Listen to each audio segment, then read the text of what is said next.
So like I said, there are a couple of ideas I'd like to get across to you first before I explain the inner compass process.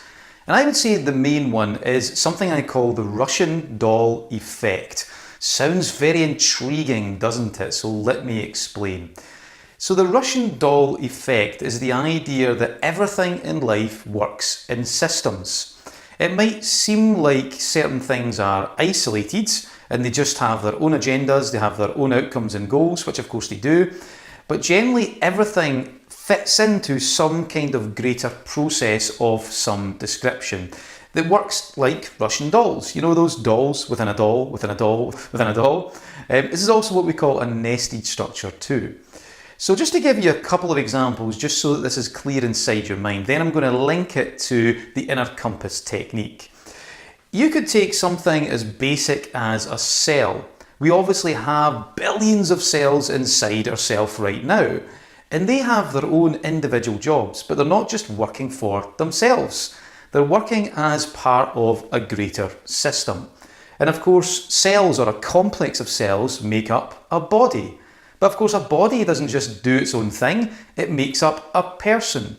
And of course, as people, we have our own individual aims, we have our own individual missions, but we don't just exist as nomads, we don't just exist on our own, we exist as part of greater communities. Maybe it's a family environment, perhaps it's a workplace community, maybe it's beyond that, perhaps it's even part of a country. And of course, as communities, we exist as a species. If we pan the camera back even further, we have lots of individual communities with their own aims, their own values, their own goals, but all of those connect together to make up what we call the human species. And then of course we can go even further, we can pan the camera back to the level of the Earth. Then we can go even further and say that the Earth is part of the solar system, and the solar system is part of the galaxy, which is part of the universe, and so on and so forth. It starts to make you feel really insignificant.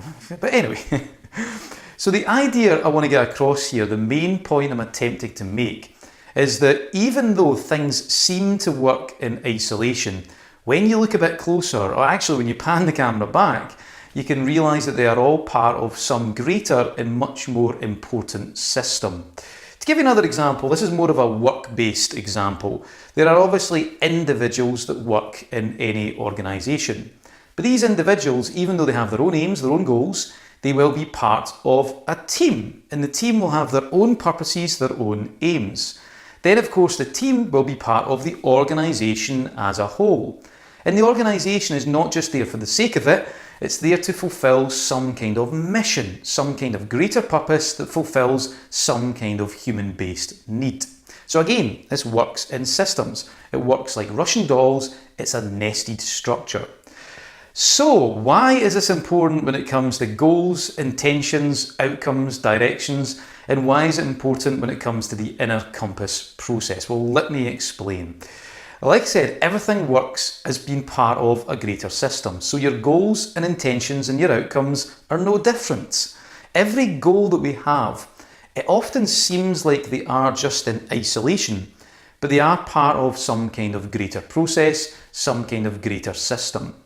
But often what we do as human beings is we disconnect the two, or we don't place our attention or awareness on how our specific goals, our outcomes, our tasks linked to something that's greater, something that's more meaningful, and something that has a lot more purpose behind it.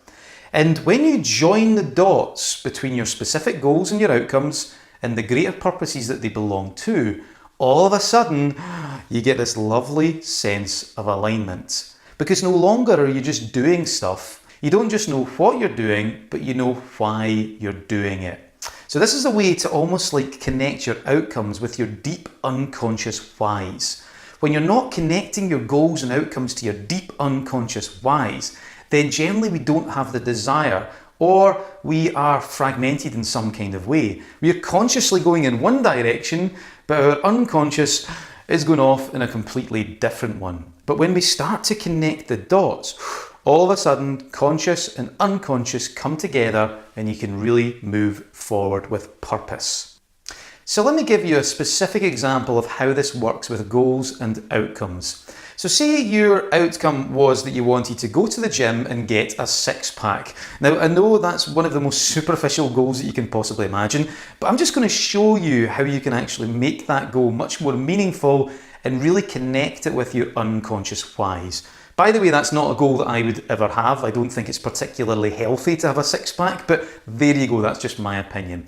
Let's just use this as a little example, a fictitious one. So if your goal was to have a six-pack, the way to start to pan the camera back and connect it with the deeper unconscious whys are to ask a few different questions. So you can ask, what greater purpose does this outcome belong to?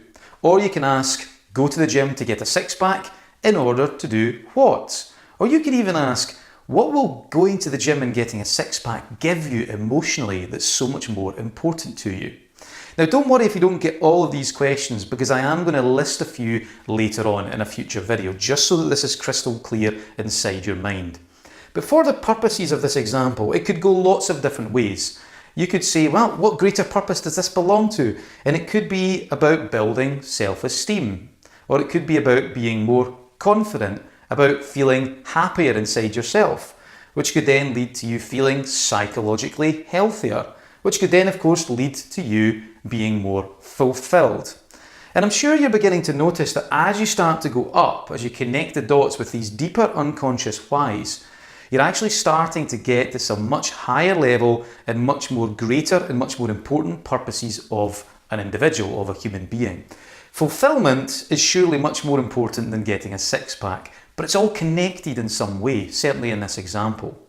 So you could also potentially go a slightly different way. If you could say, okay, going to the gym to get a six-pack in order to do what? What greater system would this belong to, or what greater purpose would this be part of? Well, it's about being more attractive. So I can attract a member of the opposite sex, or a member of the same sex, or possibly even both if that's your thing, which would then potentially lead to getting a partner, which of course, in order to be fulfilled or be happier or to have that relationship that really is meaningful and makes you feel good about yourself and good about living in general. So again, I'm sure you're beginning to see that we started off very specifically, but just by probing, asking a few questions in order to do what? What greater purpose does this belong to? You start to appreciate that, oh, this is just a goal, but it is actually connected to things that are much deeper. You're connecting it to your unconscious whys. So, like I said, I'm going to be fleshing this idea out over the next few videos because it really is important when it comes to doing the inner compass technique. But I want you just to get fixed inside your mind that all of life works like Russian dolls. It's in a nested structure. That everything that you do does not work in isolation, even though it sometimes seems that way. But actually, every goal, every outcome that you have in life will be connected in some way to a greater purpose.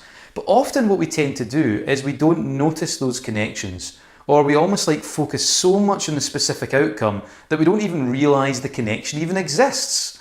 And by starting to connect it to these deeper unconscious whys, we really start to add meaning to our goal, but we also start to connect our conscious and our unconscious intentions.